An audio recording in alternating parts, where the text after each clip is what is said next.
And I think that tweet actually brings us nicely into the article, Nicole, that you wrote, which sort of, like you said, mentions sort of gender roles and maybe some unfair, things about them. The article is entitled "Giving Guys a Break on Dating," correct? That's right. Yeah. And it is on yourtango.com. So, first question, Nicole, is what? Because I think this article is great, and from a guy, I read it and I'm like, okay, finally somebody's saying this. Sticking up for you. Yes, exactly. And I'm surprised that it's from a woman. So how did you come about deciding to write this and put it out there? Sure. I was inspired to write this article specifically from my male clients because men have a difficult time out there in the dating marketplace. And I was getting a lot of feedback from the guys that I coach. And they're like, God, Nick, the women, they're just so hard on us. And like their expectations are so high. And it's one of those things where I feel like I'm always like, it's resistance and fighting against the tide. Mm-hmm.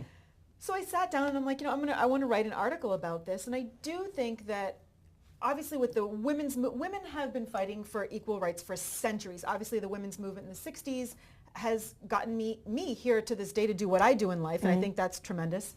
But I think that in the dating marketplace, that's where women have more power than men, of course, in my opinion. But I do feel that women hold all the cards and they're really in control, whereas a man is constantly trying to break into her world, her circle, her psyche.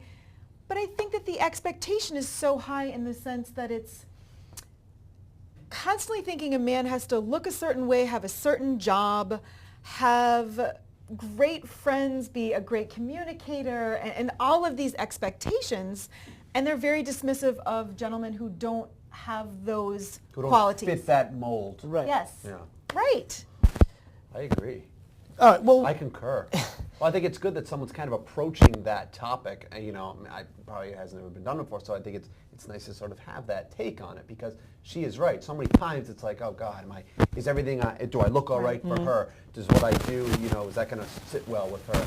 All these things you're doing for her, and that's why, like in recent years, I've kind of adopted this philosophy of just, indifference. And right. I mean, snicker if you will, Phil, but it seems to get some type of reaction because women are kind of, I'm not catering to them. Right. It's a different way I've come at women in recent years, and I find that it's not, it's not awesome, it's not great, but it's different. And you've it's definitely yielded been some doing good well results. lately. Right, so you've adapted to the way women have acted to you, and you've noticed, okay, so I've got to change my ways. A little bit, yeah. Right. I guess not, but I'm not the same, doing things the same way I did because in the past it would be like, oh, I hope this looks okay. I hope I look okay for women tonight. Right. Now I just don't care. I mean, I'm not going out looking a complete slob, but I'm going to go out feeling comfortable the way, I look. Right. And I if think a woman likes it, great. If she doesn't, too bad. Yeah. Well, and I agree. And I think that the older that we get in dating, you're becoming more of a confident man, but it's also, what you'll tolerate and what you won't tolerate. But I think that there's a rigidity that men and women find themselves in the older that we date. Because it's like, we become set in our ways. And so, I mean, of course, it's different than when you were in your 20s. So, I mean, in dating, as the decades go on, I mean, we have an established life and lifestyle, and we know what we like and what we don't like. Right. Sure. I'm maturing a little bit. I'm now going to the bathroom on my own. There you go. Now, you mentioned as you get older, become more confident, but have you noticed in some of your coaching, whatever, as people get older, though, that the opposite happens because they're getting older and they're thinking to themselves, well, I'm 30 whatever, I'm 40 whatever, Sure. I haven't found somebody. That can kind of play, I think, with your psyche a little bit and shake your confidence. Is that something that you see, or? I do, and I think more so with women in the sense of the biological clock ticking, and if you're looking to have a family and babies and be a mom and all of that, which I think is tremendous. So I think women have a greater sense of exigence, like I want this to happen. So that sort of plays into the psyche of, God, like what can I do to land a man? And I don't know that it is like fishing. It really is. There's been books written about that, in fact. But you know what would be a good metaphor? There are plenty of fish in the sea. that is pretty good. You should Yeah, I might trademark that. copyright that. You definitely should. You were should. saying, Nicole, But before we digress. But I think men certainly want to couple up and to partner up. And of course, we all have our wild days of physically having fun. But I think women don't realize that men are emotional too. I mean, you guys are not as emotional as me, but I'm probably more. I probably am, actually. Probably very. I'm very overt about it. Okay. I mean, very comfortable speaking my mind and living in my body, but I think a lot of women, we have each other to play off of and tell each other how we feel. But I think women forget that men are very sensitive and can easily be wounded. And it's not something where you guys probably talk amongst yourselves about it. That's true. Well, I mean, unless you do you guys cuddle at night? we sleep in Shout it separate out. beds. Every other okay? weekend. But no, I think it's something that I think guys talk about not as often. Right. But it's actually kind of a big deal, I think, when guys do. Like I know different times when I've either opened up to a friend, to a guy friend, or they've opened up to me, it's almost like, wow, this is new ground for us. Right. But it does happen, just not as often, I think. Sure. So Because there's this whole macho Yeah, thing with exactly, guys. You exactly. can't like be sensitive and exactly. stuff. I mean, look at me. I'm macho on the outside, but you know. I think it's Purple easier streak. for men though to be more sensitive when they're in an established, committed relationship, and then you're not afraid to sort of let down your guard, which is the same for women too. Right. But women don't usually see that softer side of a man until they're dating a little bit long term. Well, a couple of things I wanted to mention from your article, if Sure. I can just kind of bring out and sort of paraphrase. You just mentioned how men are expected to look stylish, have dynamic personalities, have great jobs, fabulous friends, pay for the check, read women's minds, and be stellar in bed. Ladies, can you see why men have it more difficult than women? And then something else that you brought up later in the article. A woman is not expected to pay for a first date or several dates thereafter, not expected to hold the door open for a man, not expected to take the lead by tipping the valet or checking coats. A woman does not ask a man's father for his hand in marriage, not expected to propose, not expected to be chivalrous, and not expected to be the family provider. So which I thought was, very insightful. I have some things to add, though, as a guy. Please, because please do. I read the Please list do. and I'm like, yeah, that's true, but she's leaving some stuff out. Let's hear. I love it. Let's hear You it. should have consulted me before. I know.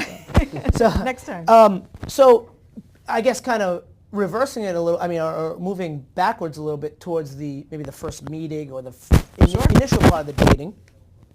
It's the guy's responsibility generally, and this is not all the, but to approach the woman, to not just Yes. approach them, but to say something clever or funny or something that's going to intrigue them. That's not a problem for me. No, never.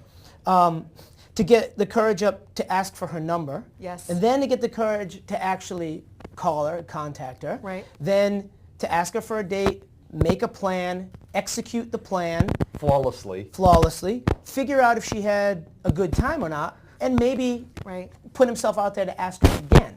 And these are all things that a guy has to deal with. And generally a woman does not. I'm not saying that can't be reversed or that women Right. don't approach guys, but I think what I've heard from women is that they like to be approached by guys rather than put themselves out Right. there. I'm exhausted just listening to you. I seriously, I need a- no, I need a and break. how many times have you heard a woman say, "I want a guy who has a plan. I don't want him to call me." Exactly. So I don't know. I just figured. Well, interesting too. There are dating and relationship coaches out there. There's been books written about everything that you just said, that a woman should not date a man if he does not do all those things. I mean, so there are women who have their hands on this material. I mean, I think that's unfair. Once again, like, cut the guys some slack, like, give them a break. That's why I wrote the article, because there is just so much pressure. There is such an expectation. I'm not saying that women also, we don't have our own thing. I mean, for sure. I mean, yes. I mean, our guys, very visual. I mean, we have to look good. And I mean, of course, you guys do too. I mean, I think everyone should be putting their best face and foot forward. Right. Like we talked about the other day, Phil, when you said, I mean, Phil made a great point the other day when you're like, you know what? I don't believe it. Even I if know. I know, It was a exciting, great yeah. point. It was very insightful that he knows that when he's on a date, if you know it's not the right thing, you're going to play through it. If there's not a connection or chemistry, he plays through it because it's the respectful thing to do. Yeah, yeah. I think women can be rather bitchy. Yeah. And just sort of cop that attitude and just have that face. But come on, like, just be respectful. Yeah. Yep. It all boils down to that, I think. And that kind of actually leads into some of the emails we received, which Sure. we're going to get to. We're going to take a short break, and then we're going to get to some of your things that you guys have sent in, and you want our opinions, you want us to discuss, and we're really happy about that. So we're going to take a short break, and stick around. We're going to address your issues. Looking forward to it. The Pulse Network. It's social TV.